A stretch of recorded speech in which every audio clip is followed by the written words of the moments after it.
And that seven spirits of God is talking about the Holy Spirit at the throne of God. He is a person. He is a person. He's unseen, but he's still a person.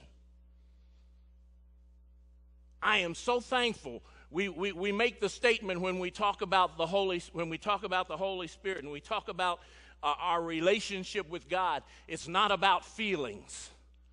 But I am so glad that when the Holy Spirit makes his presence known to us, there is something that happens to you. There is something that happens in us. There is something that happens in the sense and in the realm of my feelings that lets me know he's here. He's here. But just the word says he's here. I don't have to have the feeling. I don't have to have the sensory things going on. When I first got baptized in the Holy Spirit, I used to get heat on the back of my neck.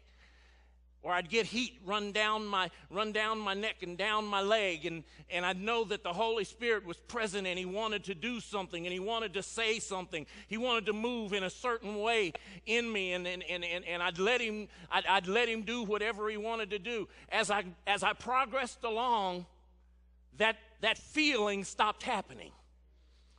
He says, you know me. You know me. You know my presence is here with you all the time.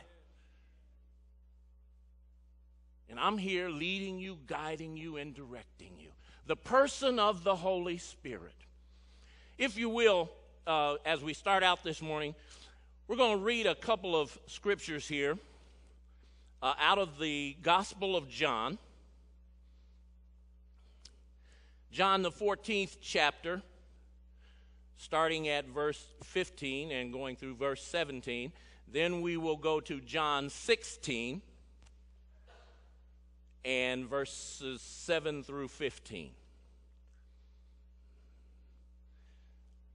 Jesus is here speaking to his disciples. He's getting ready to make his journey to the cross. He's telling them that he will be leaving them, but he won't leave them alone.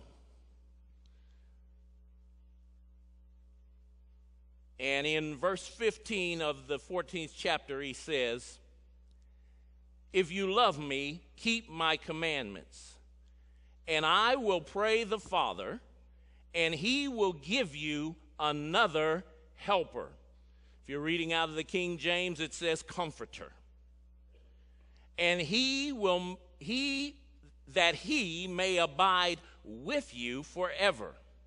The Spirit of truth, whom the world cannot receive, because it neither sees him nor knows him.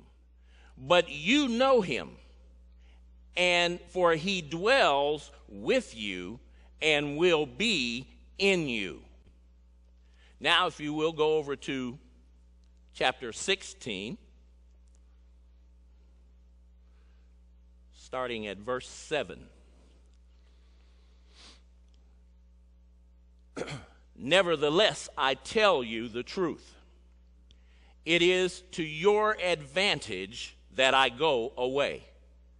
For if I do not go away, the Helper will not come to you. But if I depart, I will send him to you. And when he has come, he will convict the world of sin and of righteousness and of judgment. Of sin, because they do not believe in me. Of righteousness, because I go to my Father, and you see me no more. Of judgment, because the ruler of this world is judged. I still have many things to say to you, but you cannot bear them now. However, when he, the Spirit of truth, has come, He will guide you into all truth, for he will not speak of his own on his own authority, but whatever he hears, he will speak, and he will tell you things to come. He will glorify me, for he will take of what is mine and declare it to you. All things that the Father has are mine. Therefore, I said that he will take of mine and declare it to you. The work, the person, and the work of the Holy Spirit. The person of the Holy Spirit. Jesus continually said, he, when he is come. So get that in your